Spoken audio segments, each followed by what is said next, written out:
What up, everybody? It's Beltway Football live from Mercedes-Benz Stadium? Mercedes-Benz Stadium, Atlanta, Georgia. The Commanders' defense couldn't stop anything. Michael Penix last week went for $170, went for $310 today. Career high. Yeah. Drake London was everywhere. Bijan Robinson was everywhere. Washington's offense started poorly, but were able to kind of get it going. But you're not going to win many games when you give up 450 total yards or whatever. Really just a disappointing effort. What's not disappointing, our friends over at MGM National Harbor, they sponsor us, send us on the road, keep big man looking fly. Hello. How you doing? You're looking fly, too. Thanks, bro. Yo, can I shout out Collars & Co.? Yeah, go for it. Dude, I flew down here this morning. I put this shirt in my backpack. What about? Yeah, that's chocolate sauce. Oh, okay, we're not worried about that one. Kyle Pitts was great. Bijan Robinson was great. The whole Falcons offense was great. They barely got any pressure on Michael Penix. He was able to sit back there and pick them apart. The same mistakes the defense is making. Losing your voice in week 4, dude? No. Huh? This is a sound-canceling headphones. Well, it's a little raspy. Dude. It's the same mistakes week after week after week now. So the questions we're going to get, and I tried to ask DQ this, and he didn't answer it, and he's not going to, of right? Course. Like, the personnel's not going to change. Odds are you're not bringing new people in. You're not getting Harris back. You're not getting Wise back. The Harris loss, I think, might be proving to be a very big deal. Javonte Jean-Baptiste walking out of there with an arm in a sling. He had a pec injury. We'll see what happens. I think they've got to alter the scheme. Something has to happen where, like, if you and I can easily identify sitting up, where's the press box? Over there? Right up there? Yeah, over behind over us. There. Yeah, over there. Please, God, end open-air press boxes. That's what I blame for my voice. I'm trying to talk to you in the press box. I just don't talk. Screaming. I know. I just don't talk. If everyone in the stadium can identify how much trouble Washington has when its corners are in man and then they run motion, like you got to change something. And Lattimore, to his credit, kind of opened up a little, talking about sometimes we're over-aggressive. Sometimes we watch the film, and then we're expecting that play, and then they run something different off of that play, and it gets us. Now, Lattimore also is just getting burnt. Like, he's not playing well. But my point is, and I don't know if you agree with me, defensively, you're not going to be able to alter the personnel significantly. Maybe make some changes or whatever, but it's not going to be significant. There's not an all-pro guy that's just going to show up. And I think you've got to do something schematically. See, I think something has to change, but I think that there's personnel changes that you can make. What would you do? I think you move Mikey back to the outside. Maybe you don't have Lattimore on the field quite as much as he is. Okay. See who you can work in that slot corner. Maybe Lattimore moves inside. I mean, you're down Jones. Right. Listen, it's tough. I don't think you can move Lattimore inside. I don't think so either. That was bad. You just have to cover too much ground. Right. And I think the interior quickness stuff, I don't think he's an inside corner. I think maybe Jordan McGee needs to be out there on passing downs, or at least something needs to change with the linebacker rotations. We also didn't get to talk to Bobby after the game, which was interesting. Frankie Louvu was pretty, disappointed, obviously. But some of it, they're all upset about the tackling. We can talk scheme and stuff. Tackling is not scheme or coaching. The tackling is on the player. Yeah. And one thing Frankie said, which is sadly, I think, accurate, he's like, man, it's still early. It's week 4. They don't tackle. There's no hitting. There's no tackling. And this team had a light training camp, but nobody really hits the tackles. Yeah. Nobody tackles to the ground. And so in a lot of ways, you see bad tackling early on in the season. Really frustrating loss. Really frustrating. The one thing that I loved, terrible defensive play, but on the Bijan Robinson wheel route, Jeremy Reeves comes from across the field out of nowhere. Clocked him at 22.6. Yeah. I mean, he was moving. I didn't know he had that speed to chase down Bijan. Not knowing that he had the speed, it's the effort. Yeah. And I'm not saying that these guys aren't going out and playing hard. They're just missing tackles, and they're in the wrong spots. The Wagner big play, the same play. Yeah. It was a good design because they had like the two receivers running the cross. Right. And they ran Bijan, traffic in front of them. So Bobby can't cover Bijan in the open field down the sideline anyway, but especially when he's getting interfered trying to go across. Not interfered in a penalty way, but like there's just traffic. There's just churn. That was a really well-designed offensive play, but the bigger point remains that the Commanders struggle with tight ends and running backs in man-to-man with their linebackers. And it doesn't matter if it's Bobby or Frankie. Both of them are struggling. And then you look at the tight end issues. Bijan again. almost finished with 200 total yards. What do you have? Kyle Pitts had 5 for 70 with a touchdown. I mean, Drake London 8 for $110 with a touchdown. Coming into this game, there were a ton of Commanders fans here, and it was great to see that. Yeah. And I talked to a lot of them just walking around, and we both said we were pretty nervous about this game, didn't know how it would unfold, thought it was a really bad spot for Washington. But my thought was, all right, you've got a young quarterback who's clearly a little scrambled, a little sped up. Like, you've got to take advantage of that, and they did not. Well, and that's what Dan Quinn and Joe Witt did such a good job of when they were in Dallas. You saw them take advantage of young quarterbacks, and that's where all the turnovers came in, that they were confusing these quarterbacks, and they were going out. Dan Quinn spoke at the podium after the game. Let's hear what he had to say. Coach. All right, everybody, we can get rolling. I'll fill in kind of what I told the team post-game. I said, this stinks, and we got to grow. That is a must, and I thought, really the third down was a huge factor in the game on both sides, us, them. We knew third and fourth down was going to be a big piece of it, but I also said on our 2 road games, we've started slowly, and on our 2 home games, we haven't, and we're on the road again this week. We need to get that handled, and first quarter down 10-0, so got to make sure we can get that turned around and playing fast and aggressive like we like. That's kind of where we're at. DQ owning that it's a slow start on the road, I thought was pretty telling. But you just can't have it. Right. I mean, it's just not excusable. This week, Atlanta. Next week, Chargers. Then they have the home game on Monday night. And if you want to play the spot, like the Chargers just lost to the damn Giants. Chargers lost 2 offensive linemen in that game, and we're struggling. But they were down early. Right. We don't have to get to the Chargers. My point being, 4 or 5 games on the road coming up. You play road games. Yeah, that's part of everything. Right. They play road games. A lot of people are screaming about Lattimore. I see him in the chat, and I understand it, right? Like, I don't know that you can bench him because I don't know what's after him. But at some point, you either need to put him in better positions or you got to sit him down because he's really, really struggling. I had people on Twitter telling me, you got to fry this defense. Like, duh. There's not a lot that you would speak highly of coming out of this thing. No. Offensively, they did some good stuff. I thought Luke was impressive for a second straight game.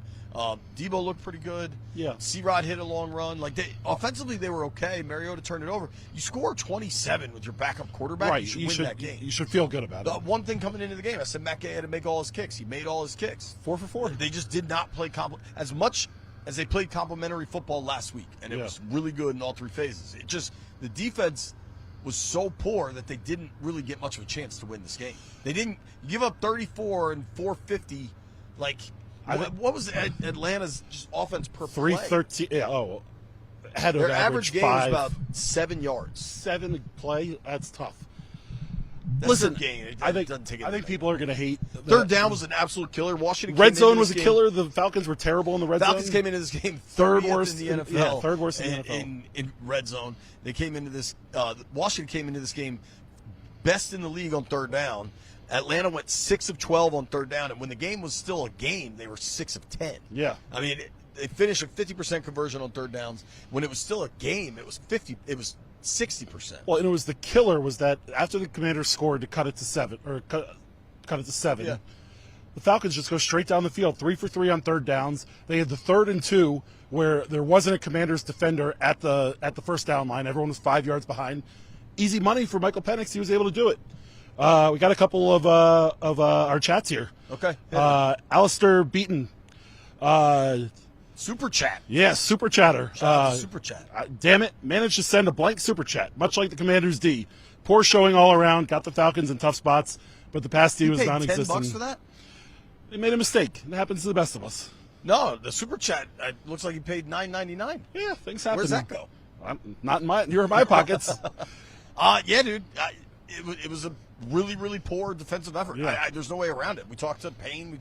Kinlaw, I'm always impressed by how accountable he is. He's like, I got to tackle better. I'm not worried about everybody else. I got to tackle better. You take the good with the bad. This was almost all bad. But the Commanders had the ball on the ground twice. You had the Deron Payne fumble that Deron Payne forced the fumble on the Bijan run that they couldn't quite get to. Finally, at least Mikey got a turnover.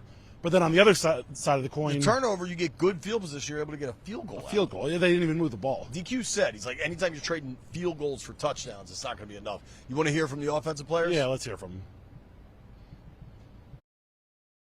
Yeah, I know our team's going to battle back, and so that part I know. We just don't like ourselves being into a hole to go. I thought, as a whole, we ran the ball effectively, with Marcus included into that, making the reads, where to go. Thought we missed some opportunities today, and some penalties certainly cost us into those. So when you're playing a team, man, that you just can't beat yourself on some things, and so we've got to be able to nail that to go. But I thought Marcus was prepared, ready to go, made some plays. Obviously, the score, the 2-point play at the end, like those are ones that he's exceptional at. And I'll go back and check the tape on others, but trading field goals, that's not the answer, and that's not Marcus. That's all of us to make sure we can go and get scores. I'm pleased Matt hit him, but I want to make sure let's score some touchdowns. Again, I think it just comes down to evaluating every play as its own play and seeing how you can get better on each one of those, and we'll do that tomorrow and hopefully find some things we can correct and get better. How does it feel for you to continue to carve out this role both in the offense and on special teams? You had a back in the same series with great kick return, touchdown. How does that feel to get those roles on both sides of both phases? It's fun, yeah. I think, again, anytime you lose, you want to correct what you did wrong. And so I think we'll go back and watch the tape, treat victory and defeat as the imposters that they are, and just see where we can learn, see where we can get better, and keep growing.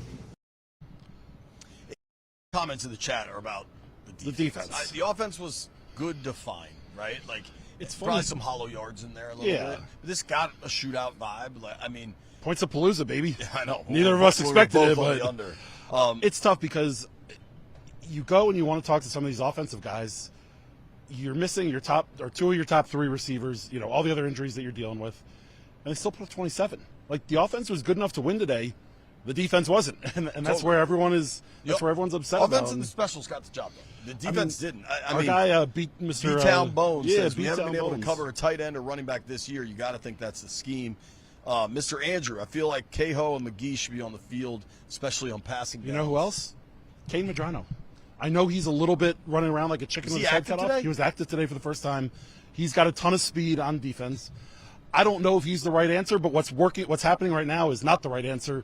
You got to start trying to change something around and figure it out. I'm not saying you need to do wholesale changes, but there need to be tweaks to this as they move forward and see if they can figure out. If you want him to bench Lattimore, that's a pretty wholesale change. I'm not saying bench Lattimore, but I would have Mikey play on the outside from time to time in non-nickel sets.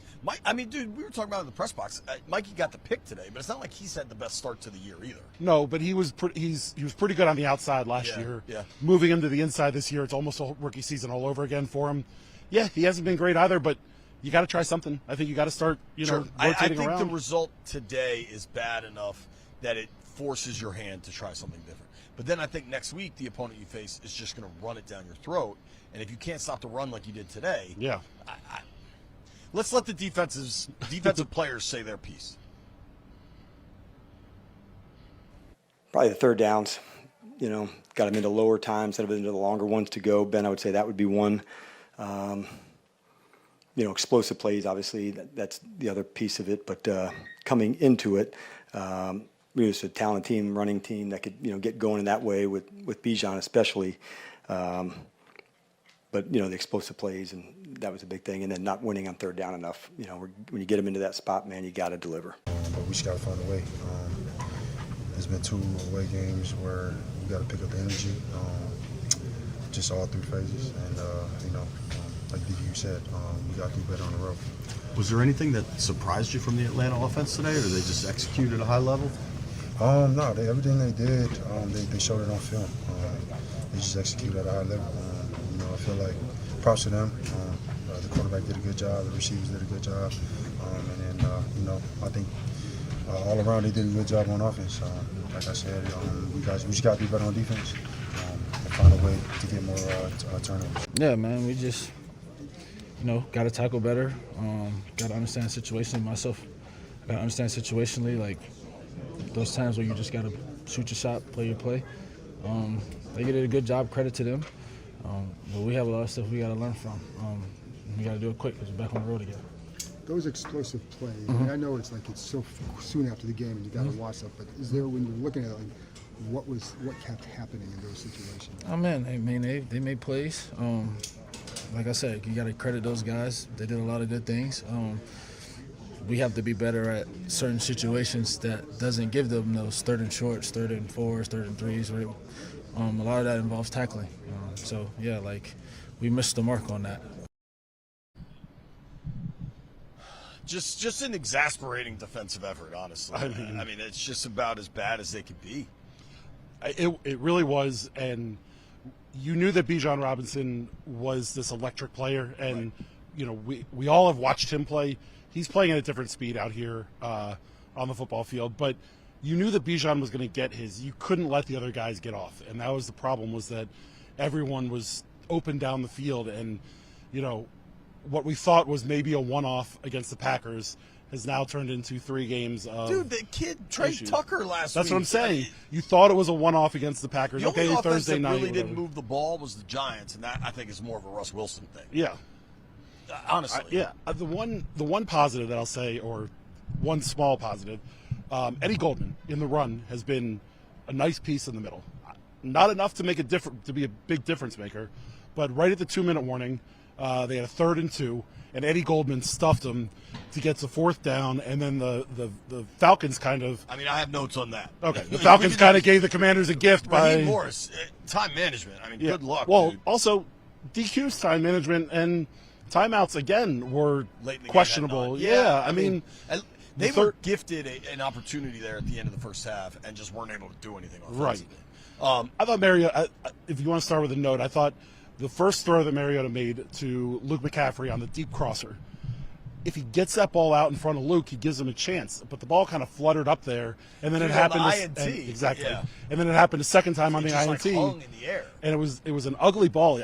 Is this a house of horrors for Marcus? I mean, there's so much going on, with his time here and whatnot. But he was fine today. They put up 27, so you can't crush him. But he wasn't good enough to overcome what the defense did. He's a backup quarterback. Yeah. And last week was the good. I think he should have run a lot more today. I couldn't believe it. When he finally broke that run late, he should have used his legs more often. Yeah. They also didn't call a ton of the RPO. You saw the RPO they scored the 2-pointer with. Well, they called the RPO on the second run, and he got sandwiched for a 5 to 3 yard loss or whatever it was. All right, I have a ton of specific notes. Okay. The stadium is interesting. This place was really pretty dead. I said to somebody on the sideline with the Commanders, I was like, man, it feels lifeless out here. And then sure enough, you see the really slow start. Yeah. This Atlanta crowd, I'd say it was 50-50. There were a lot of Commanders fans. Yeah. This Atlanta crowd was not really into it. And then you just completely allow the crowd to buy in when they get the quick 3 and out and then the score. And that's how you let them build their home field advantage. They got shut out 30-0 last week, and then you let them come in and get momentum. They were and get ready the to crowd boo into the game. coach. Right. They were ready to boo everybody. They were Right. ready to bench Penix. All of this was going to happen. Then you let them get hot, Right. and things go. The first drive defensively was just awful. The motion, what was your rinse repeat thing you just said? Yeah. Wide receiver across in motion, slot receiver goes deep, rinse and repeat. 3 times now we've seen it. It's just over and over and over again. And that slot seam route can be the tight end, it can be a receiver. Right. It's different people every time, but it's the same concept every time. So, I mean, this is something I had, and we've kind of talked about it, but these offenses clearly are identifying stuff watching the tape week after week. And if we're all talking about it, something has to change there. And maybe it's personnel, it might be schematic, but you cannot just keep having the same problems over and over. And right now you're just having the same problems over and over. The 4th down on the offense early in the second quarter, was that a catch by Debo? I thought so. The crowd here was going nuts for them to challenge it. They didn't challenge it, and it was called a catch. Then Luke scores a touchdown.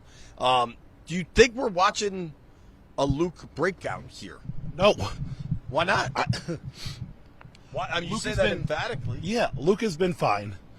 But when Terry... Two catches for 21 yards. Right. Luke has been fine. If it was a breakout, he catches a 60-yarder down here.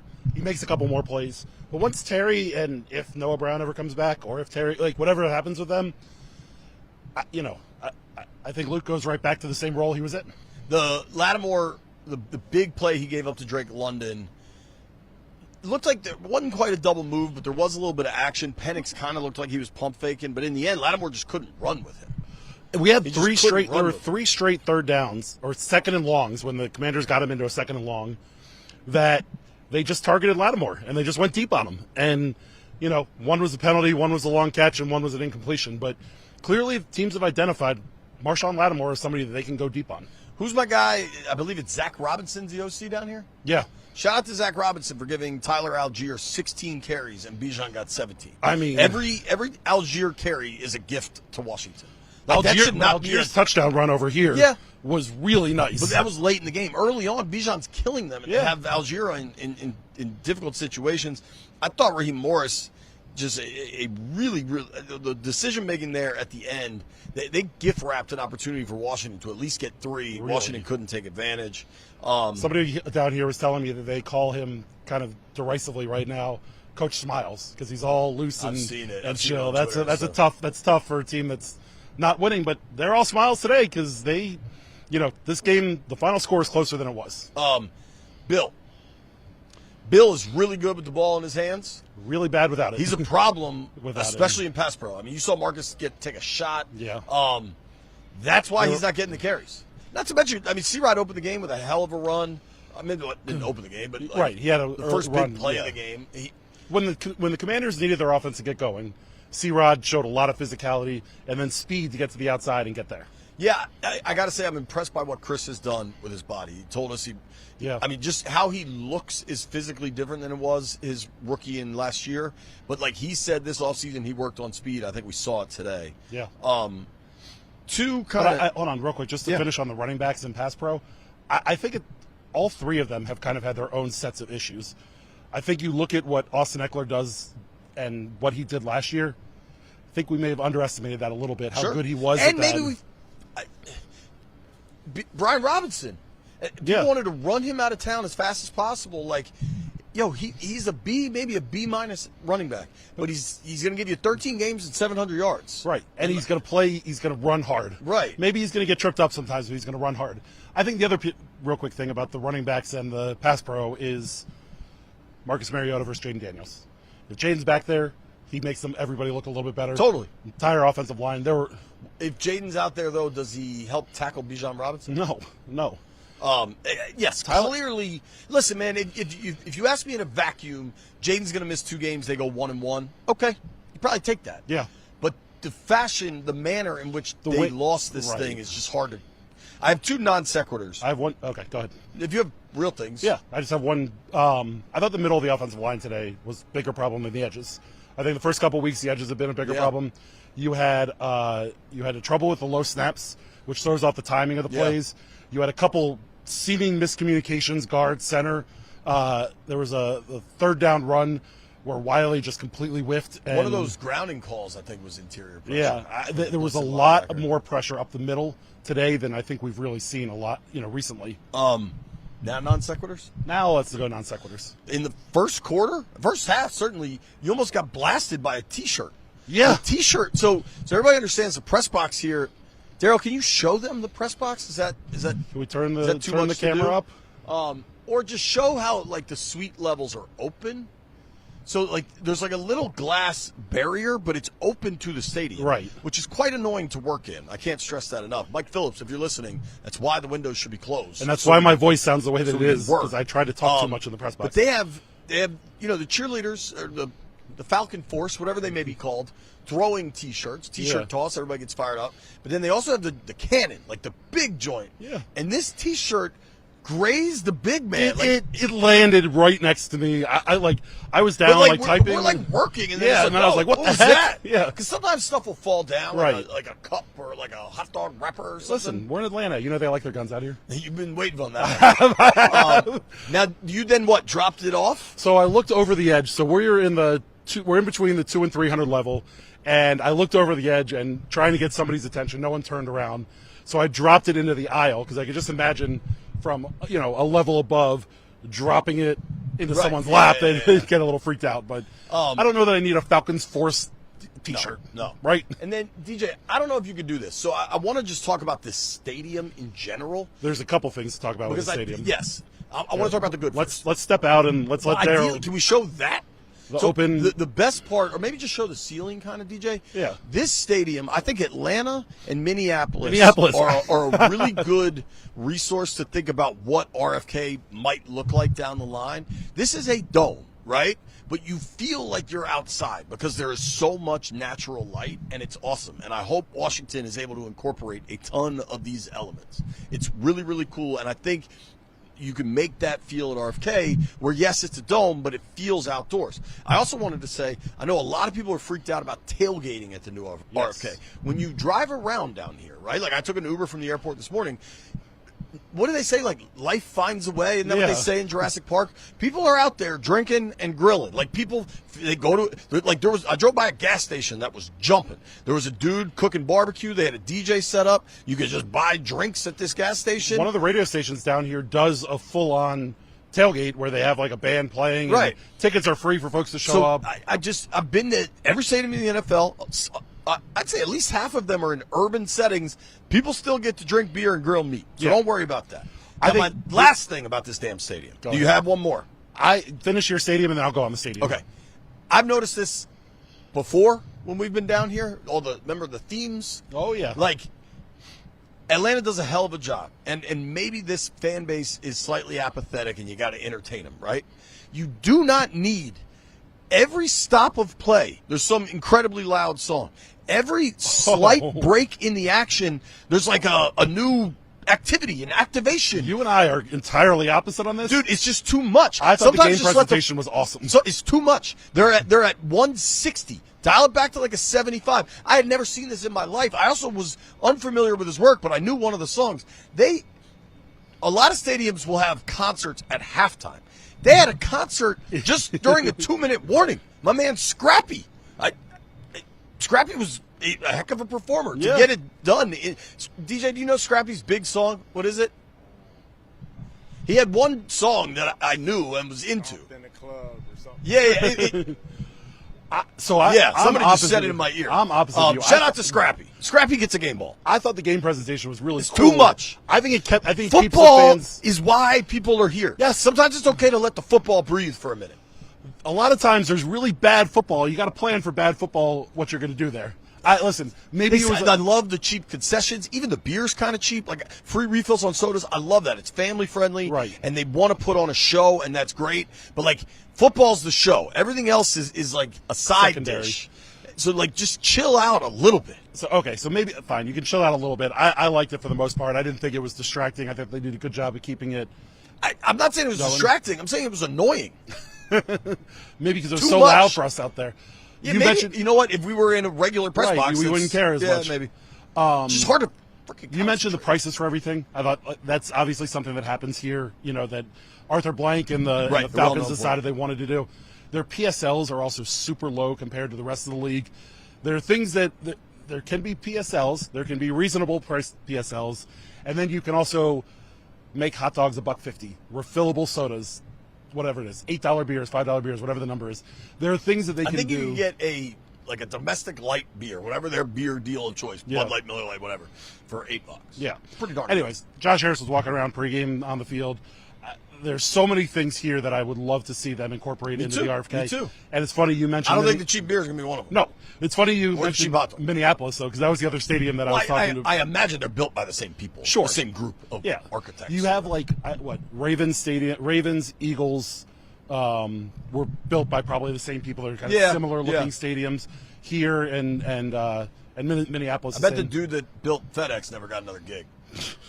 He shouldn't. Although maybe he built Nats Park, just one boring ass place to another one. At least the pipes weren't breaking at Nats Park. True, but that wasn't the builder's fault.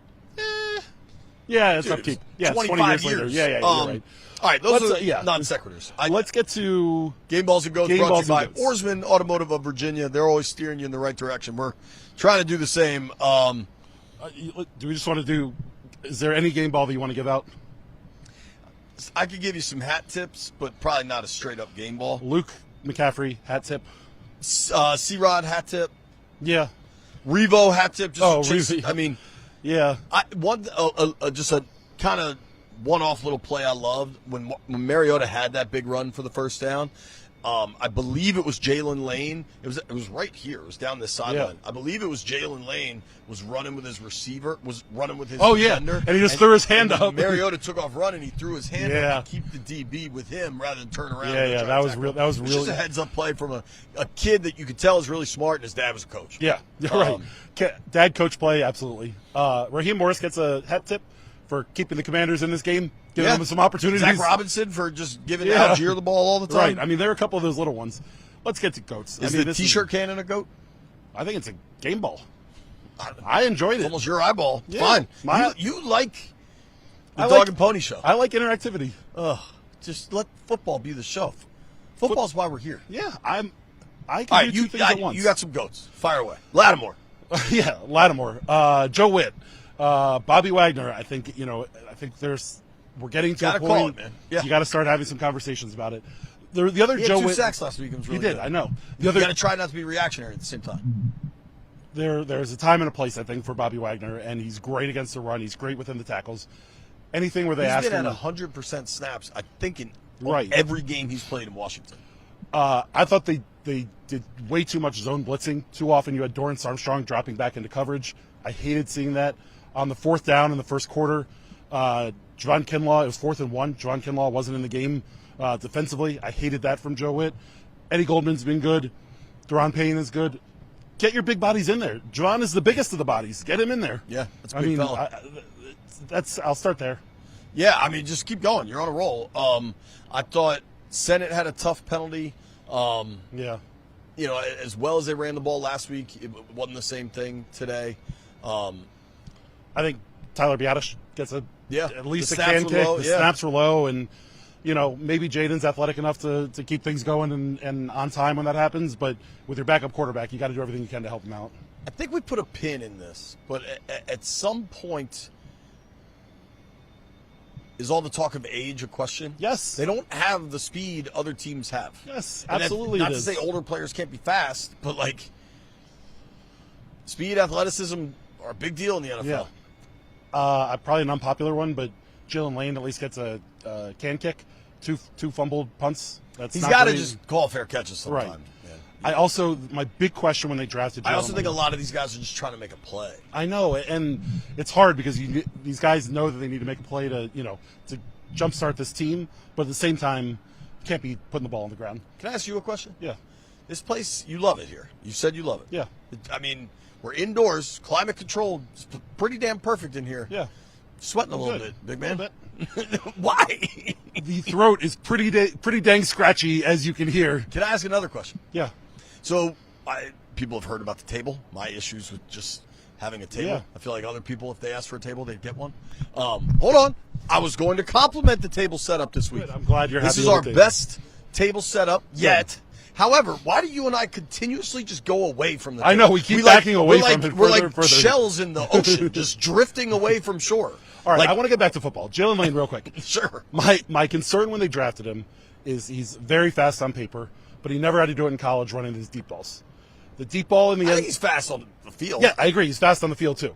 But we haven't had to see him track deep balls. And without Terry and without Noah Brown and with the offense where it is, I want to see them take some shots to Jalen Lane.